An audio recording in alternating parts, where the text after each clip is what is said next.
क्योंकि बीजेपी के राष्ट्रीय अध्यक्ष ने कहा हम बांग्लादेशियों का नाम कटवा रहे हैं, रोहिंग्याओं का नाम कटवा रहे हैं, पूर्वांचलियों का नाम कटवा रहे हैं,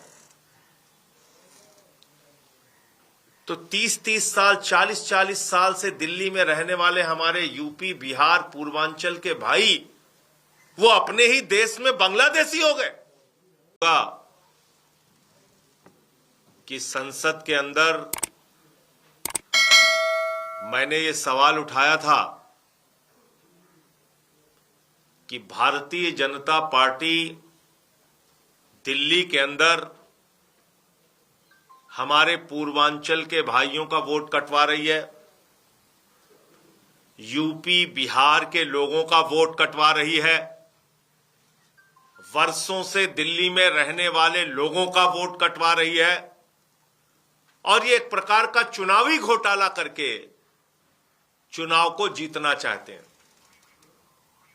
और मैंने नाम पढ़ा था संसद में, राम सिंह जी का नाम पढ़ा था, राम जी का नाम पढ़ा था, छोटेलाल वर्मा का नाम पढ़ा था,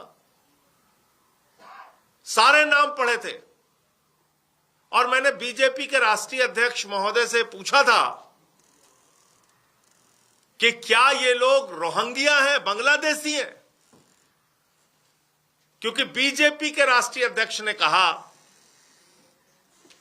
हम बांग्लादेशियों का नाम कटवा रहे हैं, रोहिंग्याओं का नाम कटवा रहे हैं, पूर्वांचलियों का नाम कटवा रहे हैं,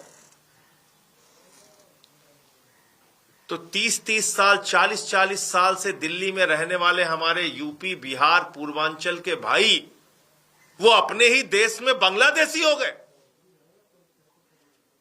वो हमारा झारखंड का रहने वाला भाई, बिहार का रहने वाला, यूपी का रहने वाला, हम अपने ही देश में रोहिंग्या हो गए।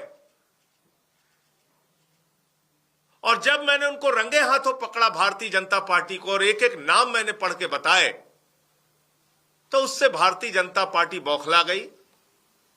और आपने देखा होगा कि उसके बाद पूरे दिल्ली में इन्होंने एक अभियान चला दिया नाम कटवाने का, और इन्होंने कहा कि संजय सिंह को भी अब सबक सिखाना है। यह बहुत बोलता है, पूर्वांचलियों के हक में बोलता है, यूपी बिहार वालों के हक में बोलता है, इसको ही सबक सिखाओ पहले। तो उन्होंने क्या किया कि नई दिल्ली विधानसभा क्षेत्र में जहां के विधायक श्री अरविंद केजरीवाल जी हैं, वहां पर हमारी पत्नी अनीता सिंह जी का नाम कटवाने के लिए एप्लीकेशन दे दी, और एक बार नहीं दी, 2 बार दे दी,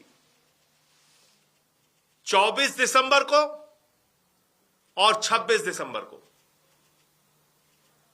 हमारी पत्नी अनीता सिंह जी जौनपुर की रहने वाली हैं, ये भी पूर्वांचल से हैं। मैंने पूर्वांचल का मुद्दा उठाया, यूपी बिहार के लोगों का मुद्दा उठाया, तो अब इस बात पे लग गया कि इनको ही सबक सिखाओ, इनकी पत्नी का ही वोट कटवा दो, तब इनको अकल आएगी। ऐसे मत करो बीजेपी वालों, नड्डा साहब ऐसे तो मत कीजिए। इस तरह से तो दिल्ली के अंदर चुनावी घोटाला मत करो भाजपाइयों। अगर आप ये वीडियो YouTube पर देख रहे हैं तो हमारे चैनल को सब्सक्राइब कर बेल आइकन दबाएं, और Facebook पर देख रहे हैं तो हमारे पेज को लाइक करें। 8 मिलियन प्लस सब्सक्राइबर, आपके इस भरोसे के लिए बहुत धन्यवाद।